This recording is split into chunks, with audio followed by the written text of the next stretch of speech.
Several weeks ago, we asked our viewers to submit questions to Catherine Stone from Barbas Law to address issues and/or concerns the viewers may have regarding workers' compensation, Social Security disability, personal injury cases.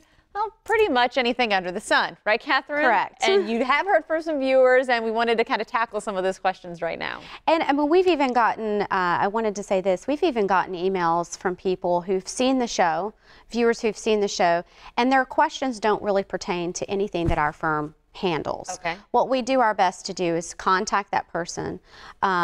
We always try to respond back to whoever has submitted any questions and give them a referral or recommend someone else for them if we can't handle it. If we do handle it, as we've talked about before, we've got other attorneys in our office that handle multiple areas of law. That gets transferred over to that other attorney in the office for them to respond. But I have gotten a lot of questions through the Know Your Rights page.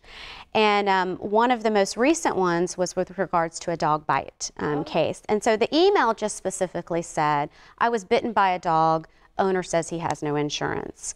Do I still have a case? Pretty That's short, all, pretty very sweet. Short. Sometimes they don't provide any information. Okay. Hardly. They just say, I have, you know, a dog bite case, or I have a workers' comp case, whatever it may be. And then sometimes we get very lengthy emails with a lot of information. Again, we always try to contact that person either because it does ask you to submit a phone number and an email address.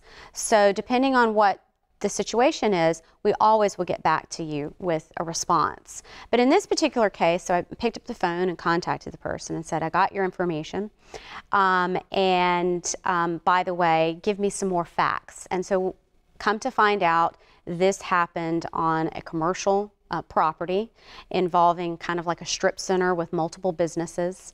The owner of the dog happens to lease one of those units in this building, and my client was a patron of one of the other businesses next to his business. And apparently this particular person likes to keep his dogs off a leash in the common area at that commercial property, and has been repeatedly told, according to some witnesses, stop doing that, your dogs need to be on a leash, or you don't need to have them on the property. And so unfortunately my client was bitten.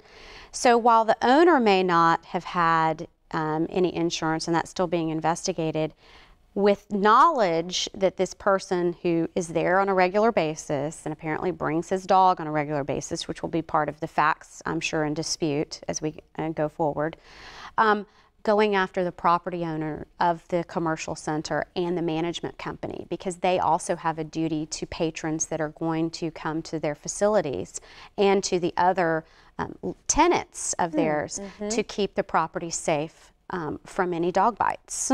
What I think is really interesting, this person didn't know if they had a case or not. And I'm assuming that could be people out there as well, not sure if they have enough, but that's where you come in. Correct. And you can guide, and you can think of other angles that maybe people hadn't thought of yet. And there are times where people do email in questions and they don't have a case.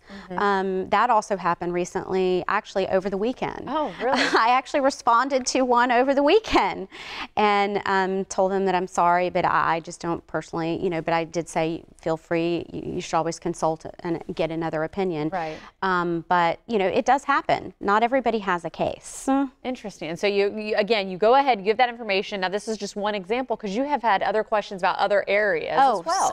A lot, Social Security, employment, labor disputes for our attorney who handles that, estate planning questions, because they go to our website and then they also see the other areas of law that we do, but then they always make their way back to the Know Your Rights page to submit those questions. I gotta say, it just seems at the end of the day, if there's any hesitation, any question at all, the best bet is to always contact and get information and find out. And keep submitting those questions, and we'll keep trying to answer them. I like, and you'll keep bringing those questions back too, I hope, right? Yes. Okay, well, again, if you have questions, 800 Barbas Law, or there's the website too that we discussed, barbaslaw.com/knowyourrights.